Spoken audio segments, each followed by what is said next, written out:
Hi,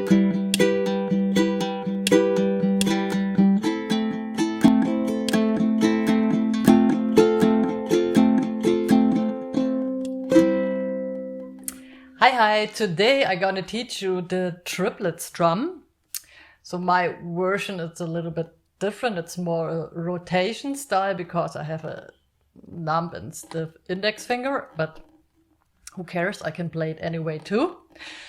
And this kind of strumming brings you more light, more powerful things, more interesting things in your playing style instead of playing down, up, down, up, down, up, down, up, down, up, down, up, or you play 1, 2,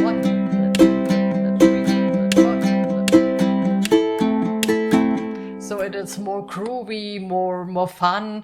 So you want to swing with and everything. So I'm gonna teach you this style.